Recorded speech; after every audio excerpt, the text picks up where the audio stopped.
Pycroft, এ কি করলে তুমি? কেন ভারত পাকিস্তান দুই দলের ক্যাপ্টেনের হাত মেলানো নিষিদ্ধ করেছিলে?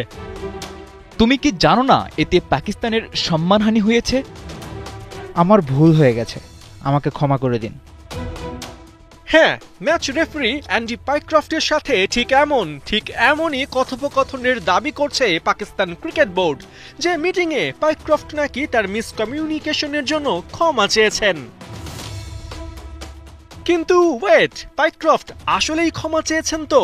পিসিবি যে ক্লিপ ফেসবুকে আপলোড করে পাইক্রফটের ক্ষমা চাওয়ার দাবি করছে, সেই ক্লিপের তো অডিওই নাই। তবে কি ক্ষমা চাওয়া, ভুল স্বীকার করা সবই মিথ্যা? পিসিবি কি নিজের মান বাঁচাতেই ইচ্ছাকৃতভাবে অডিও মিউট করে দিয়েছে? অন্তত ভারতীয় গণমাধ্যমের এমনটাই দাবি। টাইমস অফ ইন্ডিয়া নিজেরা এক অনুসন্ধান শেষে জানিয়েছে, পিসিবির কাছে পাইক্রফটের ক্ষমা চাওয়ার বিষয়টা ভুয়া। ওই মিটিং সংশ্লিষ্ট বিশ্বস্ত সূত্র তাদের নিশ্চিত করেছে, ক্ষমা চাওয়ার কোনো প্রশ্নই আসে না, বিশেষ করে এমন একজনের যে কোনো ভুলই করে নাই।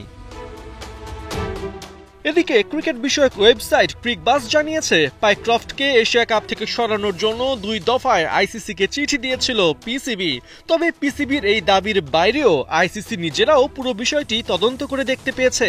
ভারত পাকিস্তান ম্যাচে 2 দলের হ্যান্ডশেক না করার পেছনে অ্যান্ডি পাইক্রফটের কোনো দায় নেই, বরং কোনো ক্যাপ্টেনকে যাতে অপ্রীতিকর অবস্থায় পড়তে না হয়, তাই আগেই তিনি জানিয়ে দিয়েছিলেন এই ম্যাচে কোনো হ্যান্ডশেক হবে না।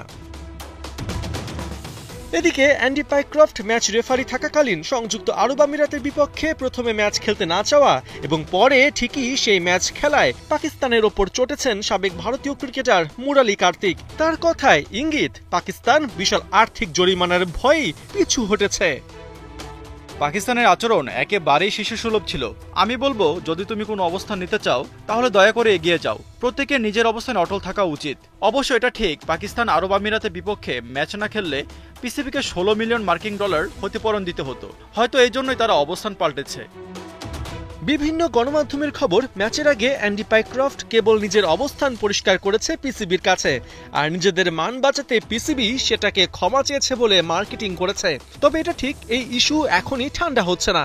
সুপার 4-এ ভারত পাকিস্তান 2 দলই আবারও ফেস টু ফেস হবে। সেখানেও ভারত হ্যান্ডশেক করবে না, সেটা এক প্রকার নিশ্চিত। তাই ওই বেলায় পিসিবি কি স্ট্যান্ড নেয়, এখন সেটাই প্রশ্ন। পার্থ বণিক, ৭১।